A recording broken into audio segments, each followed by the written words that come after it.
morning, welcome back to my channel. It's Alyssa and it's the second week of the Hocus Pocus Readathon. And I've got a lot to do this week. Apart from my work, school, and home life, I've got some reading I have to do. So I don't have many plans today. I'm not feeling the greatest.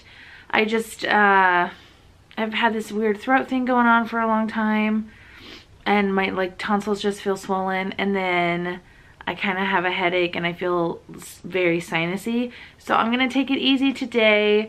But I do want to get some reading done. Having said that, the books that I plan on reading this week, I'm getting through this pretty quickly. I'm currently in the middle of Serpent and Dove. Let me hold it correctly. Serpent and Dove by Shelby Mahurin.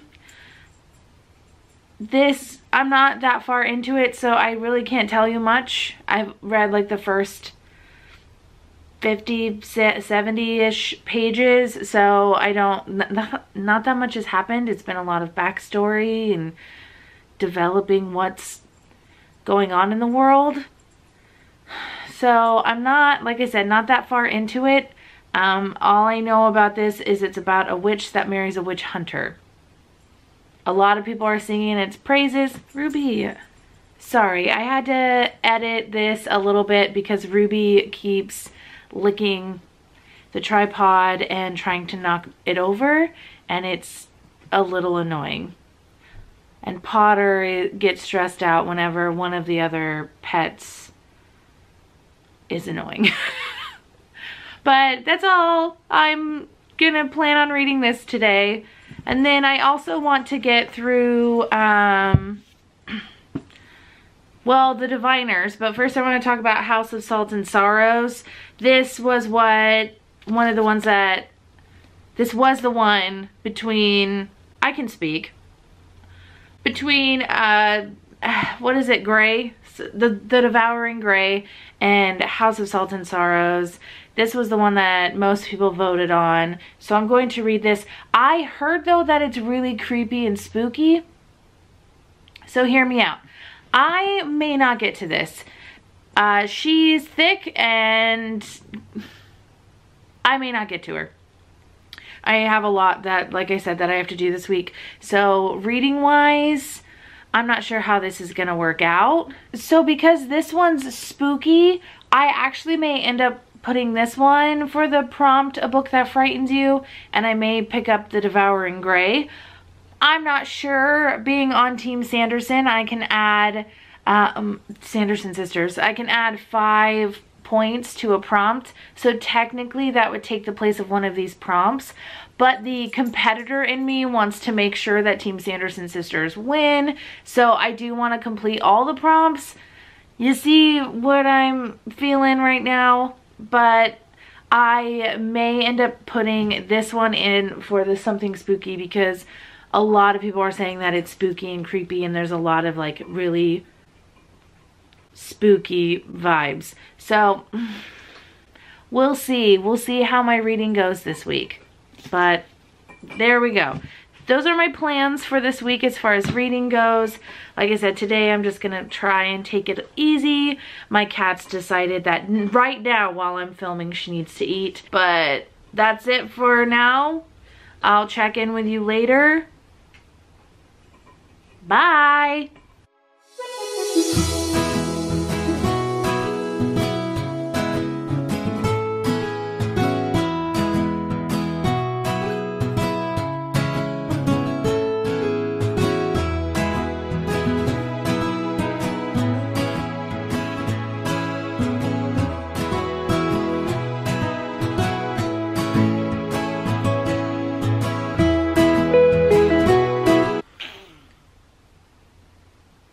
Inappropriate.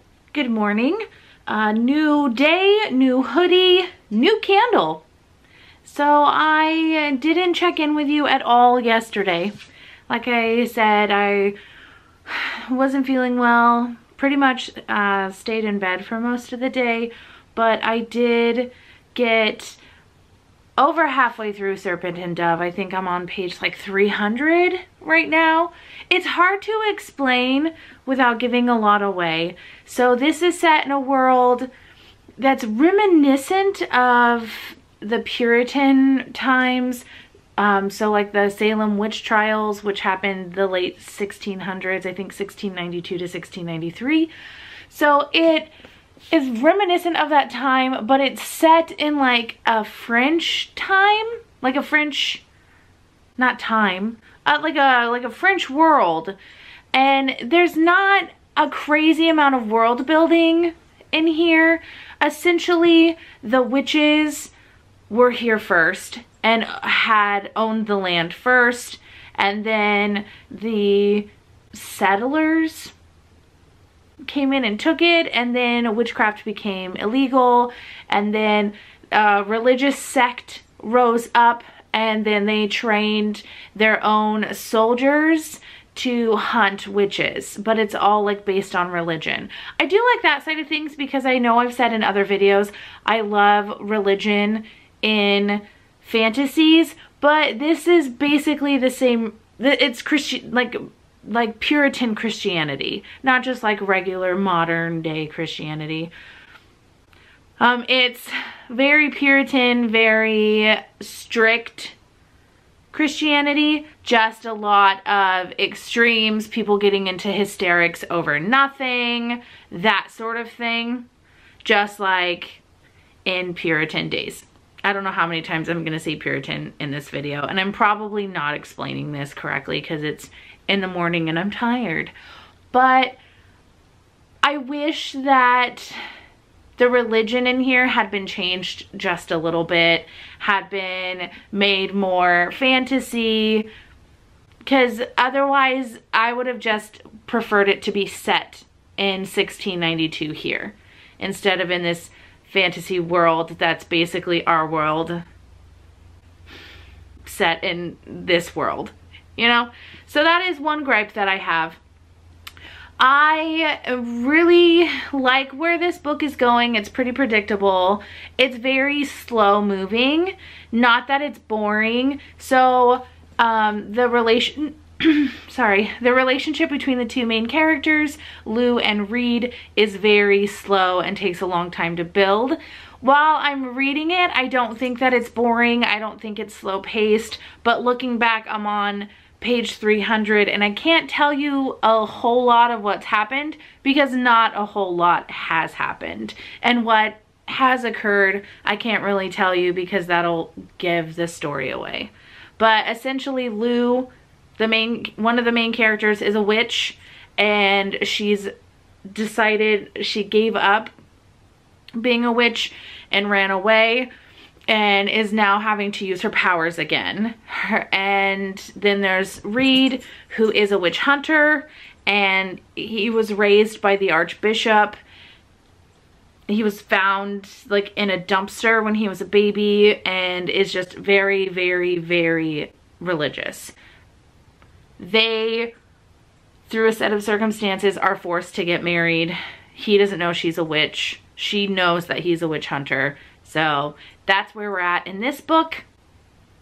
But I got a little bit of bookish mail, not a whole lot.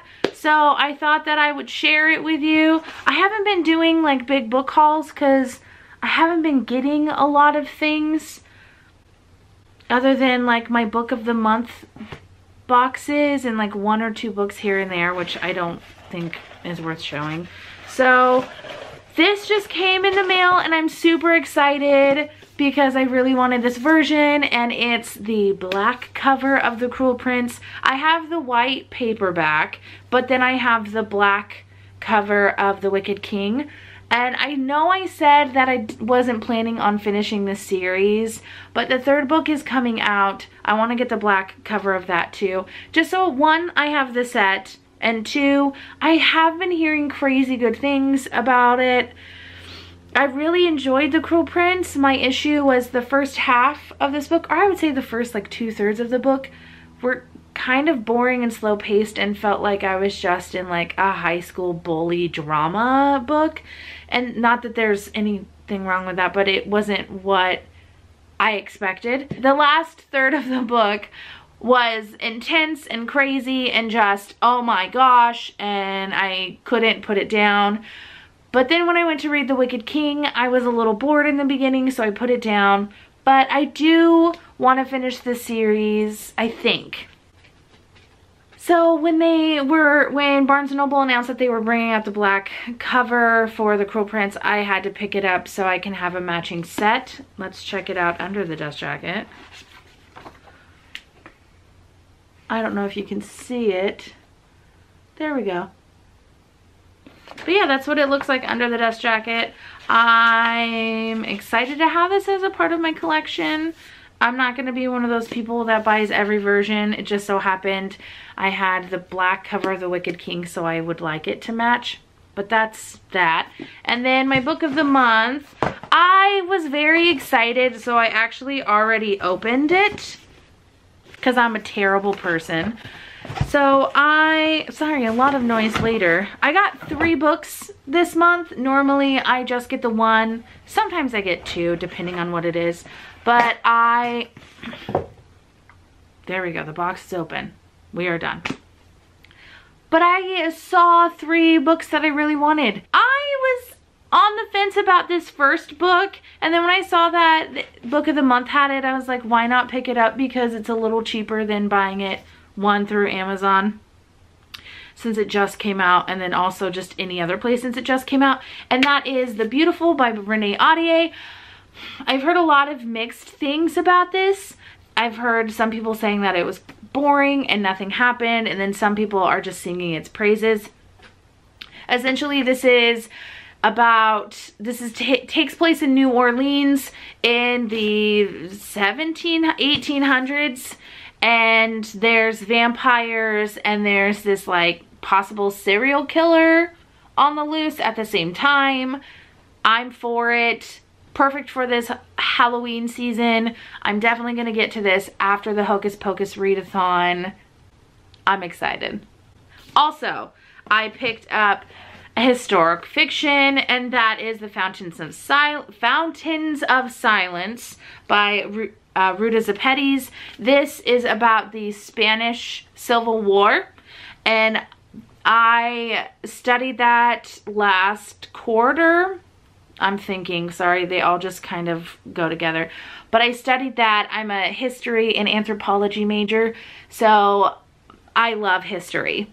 I love historical fiction. This I'm very excited to read, especially again after studying the Spanish Civil War last quarter. This is going to bring fresh new eyes to what I studied. Love it. And then the last book that I got, oh my gosh, so this is one of my most anticipated releases of the year. I've been upset, like I've been following all the reviews and like just dying to get my hands on this book, and it actually doesn't come out until November 5th. But I got it a little early because they were having like an early release through Book of the Month. I literally died when I saw that Book of the Month had it. I can't believe it. And that is The Fate of the Fallen by Kel Cade. So this book was first pitched as what if Frodo died along the way, like on the quest, and Sam had to finish his quest. So basically it's about like this, I think 1 or 2 Joe Schmoes who have to take over this quest, or they're on this quest. And I can't believe it. First, y'all know I love a good quest fantasy. Those are my favorite. Second, I love when the chosen one trope is done well, and this one is like taking the chosen one trope and just turning it on its head. I don't know if you can tell how excited I am to read this. If the Hocus Pocus Readathon wasn't going on right now, I would have already read this, because I'm so excited for it. I can't believe I have it in my hands. I am, this is something that is like everything in it to me promises a 5-star read. But now that I said that, it's probably gonna suck. That's usually what happens with me. I will keep you updated on my reading for this. I plan on reading it probably next week because I'm that excited. Go check this book out. I'm just gonna promote it now, even before I even start reading it. Go check it out. Like literally, for men to rise, heroes must fall. That is the tagline. Yes, I am living for it. All right, so that is my check-in for now. I'm gonna continue reading Serpent and Dove. I forgot the name of it for about 2 seconds. I'll keep you posted. We'll see how far I get. Huh, Potter. There's Potter. We'll see how far I get, and maybe I'll finish it. I might not. We have to go to my mom's house today. We're helping my mom and dad with a project. Usually their projects take like 4 to 5 hours. So we'll see how much I get read. My cat is hunting the little dust specks that you see in sunbeams. But that's it, huh, Potter? I'm not cool enough to do the bye thing. So, bye. Check in with you later. Get out of here. Cut to some B-roll.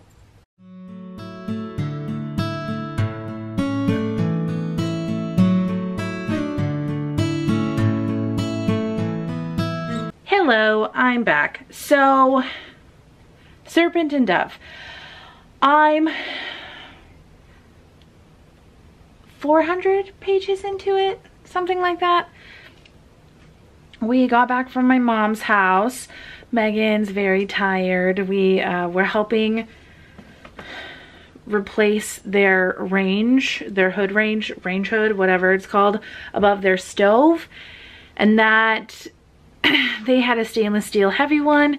That took a long time because it was a little too big for the space. So we had to figure out a lot of things.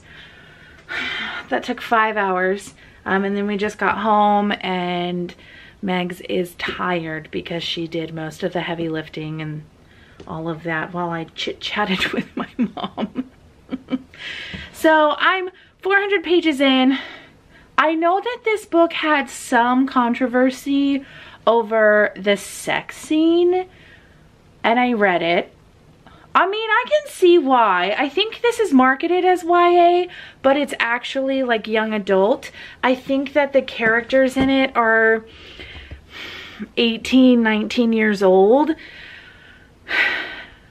Let me just say that the sex scene, it's only like 2 pages. At the same time, it kind of is pretty graphic. I like some good smutty fan fiction. I'm not gonna lie. I don't read a lot of like smutty books, but I'll read some smutty fan fiction.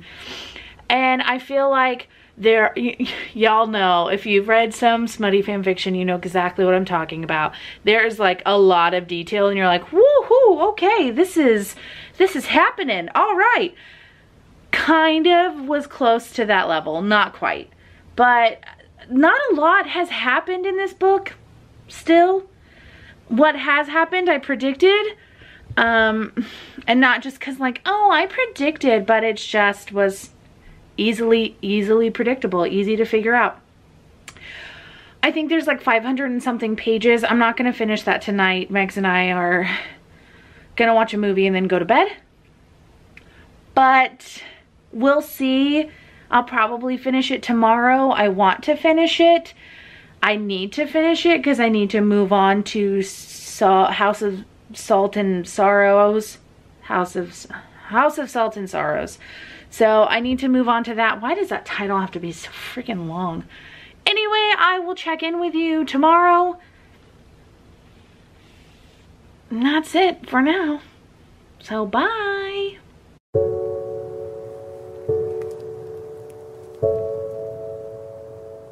Hello. So I finished Serpent and Dove this morning. What to say about this book? I'm not sure how I feel about this book. Do I think it should have been 50 to 100 pages shorter? Yes. I thought it was too long. There was a point in the story when you're about 400 pages in and you're like, oh my gosh, we're like hitting like that the climax of the book. And then it just drops and then it just stays dead for like 50 pages where I'm like, oh my God, can it just move a little faster? And then the end happened.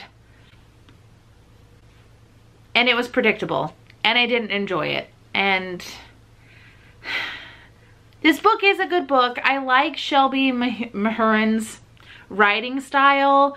I really liked Lou and Reed as characters. My favorite character was Ansel. I'm not sure if you've noticed, but I have a thing for like side characters. But Ansel and Coco are my favorite characters in the story. There's gonna be a second one. So I thought this was a standalone. Fooled me, it's not. Apparently it's a series. And it's the kind of ending, I'm not gonna give it away, but it's the kind of ending where nothing happened so that it can continue on with the story. And you just sit there going, well, why did I just read 515 pages? At least like with some series, like the book kind of ends and then you're like, oh, how are they going to continue on the series? For me, I'm like, oh, nothing happened and the next book's just going to be a continuation of the same thing that I just read. I did enjoy it. I did have a good time reading it. It's not necessarily a book though that I'm going to recommend to everyone. If people are like, oh, I'm in the mood for a witchy read or a dark read or something like that, I would tell them to read it, but I'm not going to just go out of my way to tell people to read it. So I'm not sure what I would rate it. It's at least a 3-star. Maybe it's a 3.5. My voice gave out. I kind of feel the same way about this that I felt when I read A Curse So Dark and Lonely. Like I just expected so much more and then was like, oh, I mean, it's good, but nothing to write home about. It's good though. That's how I feel. So I don't know. We'll see. Hopefully by my wrap up, I'll have an idea of what I'm gonna rate this book. Probably a 3.5, maybe a 3. I don't think it's quite a 4-star for me, but it was a good read. It's just not my favorite. I've read better. There we go. That's it for this. So now I'm gonna move on to House of Salt and Sorrow. I already took the dust jacket off because I am not a heathen. I don't read books with the dust jacket on. And this is the Book of the Month edition, as it says right there. So all I know about this is that it is a retelling of the 12 Dancing Princesses, but it's dark and spooky and creepy, and I'm all for it. Oh, one more thing. This was a debut novel, so for a debut, it was really good, which is another reason why I'm thinking like 3.5 stars. Whatever. So I'm gonna start reading this. This is significantly shorter. It's about 130 pages shorter than Serpent and Dove. I think that books that kind of have this sort of premise, you know, that kind of feel that like Serpent and Dove have, like those kinds of books, I always feel like they should only be about 400 pages. But maybe that's just me. Maybe my camera died mid-rant, so I'm not even sure what I was going on about. But one thing that I'm noticing is I don't think I'm a fan of atmospheric novels. Most of the ones that I read that people are like, oh, it's so atmospheric, I'm bored and I'm not really into. A good example is like The Wicked Deep. I actually have a hate review of that, filmed and edited, but I've been too much of a chicken to actually upload it. But I hated that book and everyone loved it and it was so atmospheric and I hated every second of it. So I'm noticing that a lot of books that are atmospheric, I'm just bored, I don't like, I have issues with. So maybe that's just me. Maybe,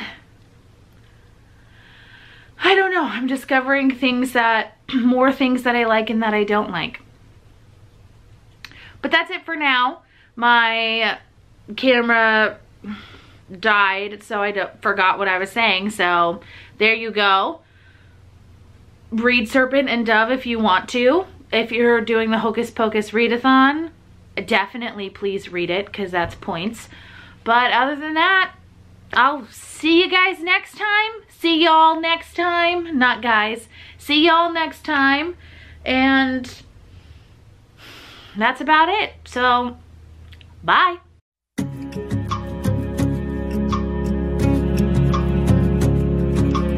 Good morning. It's Tuesday morning, and I realized I never checked back in with you for this week's reading vlog. I don't think I've checked in since Thursday. Couple reasons. Schitt's Creek season 5 was put on Netflix, so had to watch that. Favorite show. And then my dumbass kept thinking that the 13th was a Monday. So all day Saturday, I mean, I worked, but all night Saturday night I could have read, and I just watched Schitt's Creek with Megs. And, sorry for my voice, and I just was like, oh, I have Sunday and Monday. I can read and watch Hocus Pocus, because I wanted to watch it the last night of the readathon.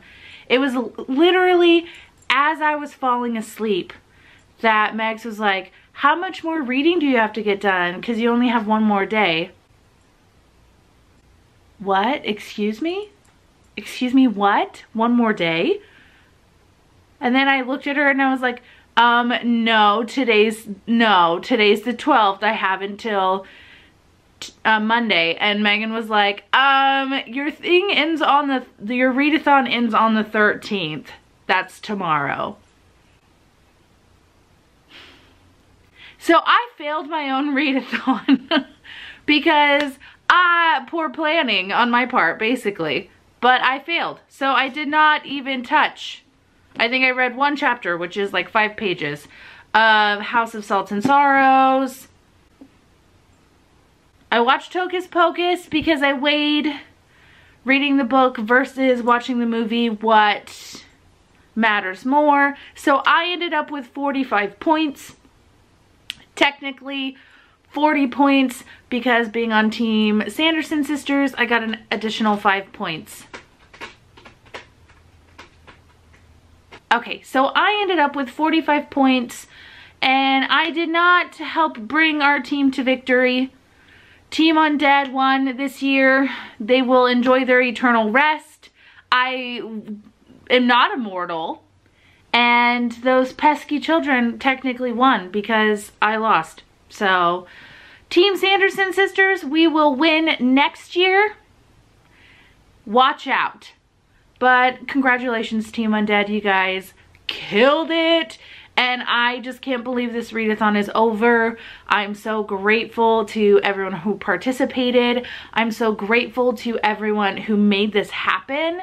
Jackie at Coffee Bookish, go check out her blog. She did such an amazing job creating the team tracker that, one, it took a lot of stress off of me, and two, she did it better than I ever would have. So go check out that blog. Just it's stunning. Her aesthetics are chef's kiss. Like, love it.